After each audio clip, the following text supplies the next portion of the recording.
হচ্ছে একটা পদ্ধতি, সেটা সম্পর্কে আমরা আমাদের পাঠেই পরবর্তীতে আরও জানতে পারবো।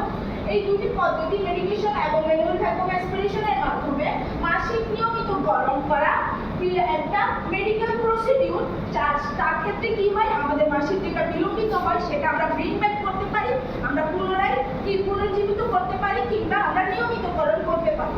It is often performed when a woman has miscarried for a week or suspected pregnancy but hasn't confirmed it with the pregnancy test. যেটা আমরা ইন্ট্রোডাকশনেই জানতে পারছি, এটা হচ্ছে কখন করে, যখন হচ্ছে প্রেগনেন্সিটা কনফার্ম করা হয় না কিন্তু সে সাসপেক্ট করতেছে তার কি প্রেগনেন্সি হতে পারে।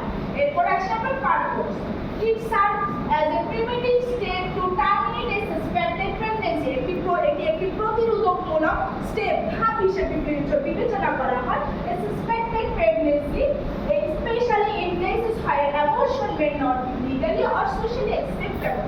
কোন সব জায়গায়, যেসব জায়গায় হচ্ছে আমাদের সোশ্যালি অ্যাকসেপ্ট করা হয় না বা আমাদের আইনগতভাবে এর কোনো একে কি আমাদের বলে যে এটা করতে পারবে না, ওইসব জায়গাতে হচ্ছে কি আমরা এটা হাইলি রেগুলেট করতে পারি কিংবা হচ্ছে অ্যাবর্শনটা অ্যাভয়েড করতে পারি।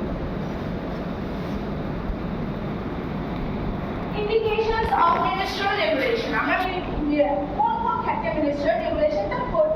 Miss period with risk of pregnancy, এটা অবশ্যই আমি আশা করব তোমরা সবাই বুঝতে পারছো। সেটা হচ্ছে কি রিস্ক, প্রেগন্যান্সি রিস্ক থাকে ওই ক্ষেত্রে আমাদের যদি পিরিয়ডটা মিস হয়ে যায়, when menstruation is delayed and pregnancy is suspected, আমাদের menstruationটা বিলম্বিত হয় এবং কি প্রেগন্যান্সি সাসপেক্ট করা হয় usually within 12 weeks of LMP। এখন LMP যদি আমরা জিজ্ঞেস করি LMP ফুল ফর্মটা বলতে পারবো আশা করি? ধন্যবাদ।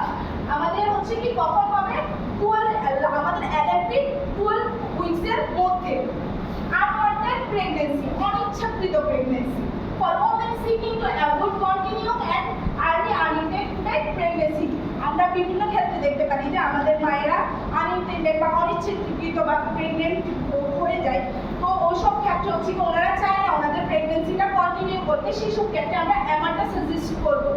ফেলার অফ কন্ট্রাসেপশন, আমরা বিভিন্ন কন্ট্রাসেপশন ইউজ করতে দেখি আমাদের মায়েদের, যদি সেই কন্ট্রাসেপশনগুলো ভালোভাবে কাজ না করে।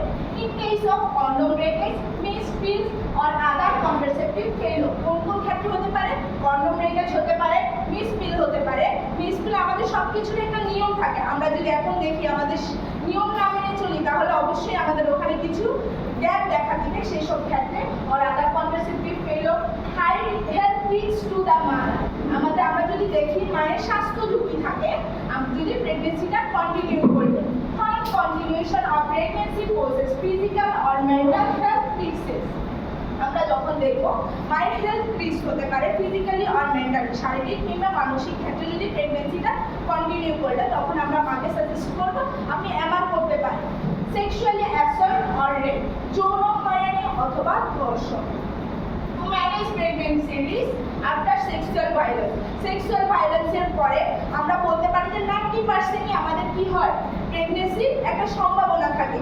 সেই ক্ষেত্রে আমরা কি করব, আমাদের কাছে যে আসবে আমাদের তাকে ক্লায়েন্টকে আমরা বলবো যে কি সে ভালোভাবে এমার করতে পারে, তার এমারটা করলে তার হয়তো প্রেগনেন্সিটা প্রেগনেন্সিটা না হতে পারে।